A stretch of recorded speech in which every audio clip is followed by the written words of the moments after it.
मैं मोहम्मद आफ्ताब, आप देखें nation for news. Nation for news में आपका स्वागत है। मैं इस समय वार्ड नंबर 43 के मोहल्ला कटरा पर आया हूं और इस समय पूर्व प्रत्याशी मोहम्मद मुजाहिद उर्फ रॉकी से मैं बात करना चाहता हूं कि 10 साल में किस तरह का यहां पर कार्य किया गया है वार्ड पार्षद द्वारा, क्या इस वार्ड में समस्या है। मैं इनसे रूबरू होने जा रहा हूँ। नेशन फॉर न्यूज़ में आपका स्वागत है। यहाँ पर वार्ड नंबर 43 में 10 साल में किस तरह का कार्य जनता के बीच किया गया है और क्या अभी समस्या है लोगों के बीच। समस्या तो बहुत है लोगों के बीच में। एक समस्या खोजेंगे आपको 1000 समस्या मिलेगा।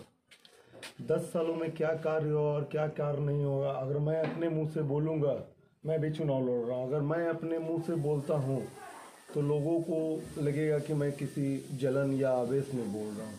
आप जनता के बीच में जाकर खुद से पता कर ले कि 10 सालों के अंदर में उनको किस तकलीफ का सामना करना पड़ा है। वृद्धा पेंशन के नाम पे 500 1000 रुपया इकट्ठा किया गया, किसी के द्वारा आज तक उनका वृद्धा पेंशन नहीं बन पाया। गरीब यतीम लोगों को बहुत तकलीफ़ों का सामना करना पड़ा। रोड, गली, नाला सब का बुरा हालात है।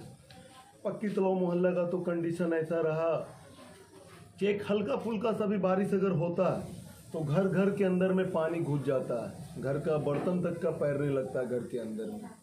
काफ़ी तकलीफ का सामना पिछले 10 साल नहीं, कई सालों से, 15 साल से, 20 साल से वार्ड नंबर 43 में अगर सबसे ज़्यादा तकलीफ का सामना करना पड़ा है तो सिर्फ पक्की तलाव के लोगों को। और उसके बाद पुरानी कचहरी जो पड़ता है, पुरानी कचहरी एरिया को भी काफ़ी तकलीफ का सामना करना पड़ा कि उधर आज तक का कच्चा रास्ता है। कच्चा रास्ता के वजह से गोबर है, नाला है, जिसकी वजह से उन लोगों को काफ़ी तकलीफ का सामना करना पड़ा। नाली गली का नल जल योजना का कैसा कार्य रहा। नल जल योजना का कार्य अभी तक का चल ही रहा है। कुछ घर और बाकी रह गया है, वो भी उम्मीद रखिए कि कुछ दिन के अंदर में उसको भी पूरा करके लिया जाएगा।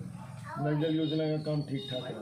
साफ सफाई साफ सफाई का बहुत बुरा हालात है।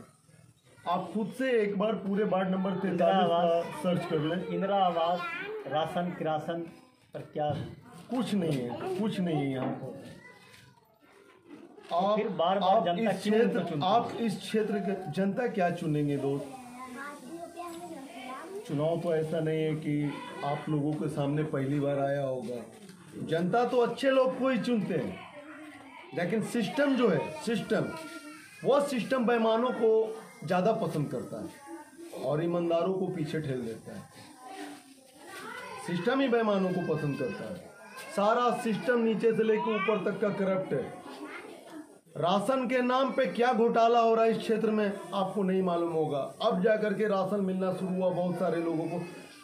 10 साल से उनको पता भी नहीं था कि उनका राशन कार्ड बना हुआ था। 10 साल से उनको पता भी नहीं था और उनका अनाज भी उठ रहा था और आज भी उठ रहा है बहुत सारे जगह में। इस बार आपने प्रत्याशी के रूप में आए वार्ड नंबर 43 से। जनता अगर आपको चुनती है तो जनता के बीच सबसे पहला प्राथमिकता क्या होगा। जनता के बीच में मेरा सबसे पहला प्राथमिकता यही रहेगा कि मेरे क्षेत्र के बच्चे लोग बहुत ज़्यादा गुमराह हो चुके हैं, बहुत गुमराह हो चुके हैं। सबसे पहला तो मेरा पहला मिशन रहेगा कि मेरे क्षेत्र का कोई भी बच्चा अनपढ़ ना रहे, किसी का मोहताज ना रहे। इसलिए कि मेरे क्षेत्र का अमन और शांति बहुत बुरी तरीके से छीन लिया गया। मैं खुद भी अमन और शांति की बात बिल्कुल नहीं करता हूँ। अमन शांति की बात तो हम बिल्कुल करते ही नहीं हैं।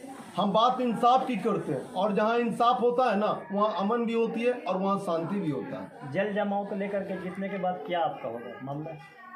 जल जमाव के बाद जीतने के बाद मामला, अब तक 5 साल के अंदर में जो मामलात मेरा रहा, 24 घंटा साल के 365 दिन में हमने एक दिन भी अपने जनता का साथ नहीं छोड़ा। चाहे वो 2 बजे रात में भी हमको याद किए, हम उनके चौखट पे हाजिर हैं। सिर्फ हम अकेला प्रत्याशी तो यहाँ पर 7-7 उठे हैं, लेकिन वाहिद एक शख्स अकेला है कि यहाँ से लेकर के पटना तक जाना। कोई मरीज हो गया, किसी का इमरजेंसी हालात हो गया, कोई का ऑपरेशन का मामला थे, कोई का डिलीवरी का ही मामला थे, उस वक्त में सिर्फ और सिर्फ आधी रात में मैं ही दौड़ता हूँ। और लॉकडाउन में आपको गरीबों के बीच क्या आपका रोल रहा है।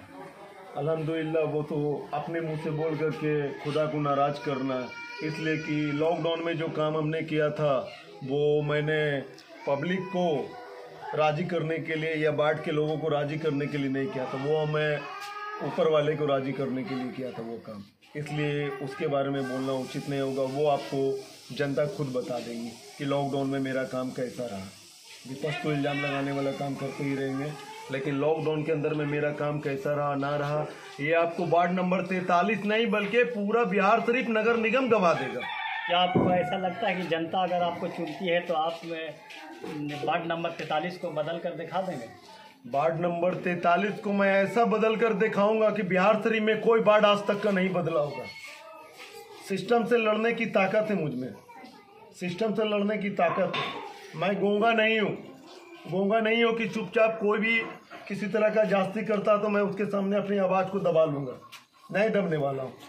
मैं गरीब और यतीम की आवाज़ हूँ, दबे कुचले लोगों की आवाज़ ही हूँ, और इसके आगे कुछ नहीं बता सकता आपको। बाकी आपको जो भी बताएंगे आप जनता के बीच में जाइए और उनसे मेरे इन 5 सालों का ही नहीं बल्कि इससे पूर्व में भी जो कार्य रहा है वो कार्य आप बाखूबी जा करके पूछ सकते हैं कि मैंने क्या कार्य किया है और क्या नहीं कार्य किया। अगर एक भी शख्स मेरे खिलाफ आपको बोलने वाला मिल जाए कि रॉकी भाई ने कभी भी किसी का दिल तोड़ा है तो कहिएगा। हमसे जो बन सका हमने अपने जनता के लिए हर मोड़ पर खड़ा उतरा है, हर कदम पे उनके लिए खड़े हैं, और चुनाव तो जीत हार लगा रहता है। आपको ऐसा लगता है कि राजनीति में जो कूदने का आखिर क्या उद्देश्य है आपका, किस लिए आप आए राजनीति? मेरा उद्देश्य सिर्फ और सिर्फ मेरा क्षेत्र स्लम एरिया है। मेरे क्षेत्र में विकास के नाम पर सिर्फ और सिर्फ लोगों को गुमराह किया गया और धोखा दिया गया। आज से करीबन 20 साल पहले मेरी माँ यास्मीन खातून जी वार्ड पार्षद बनी थी।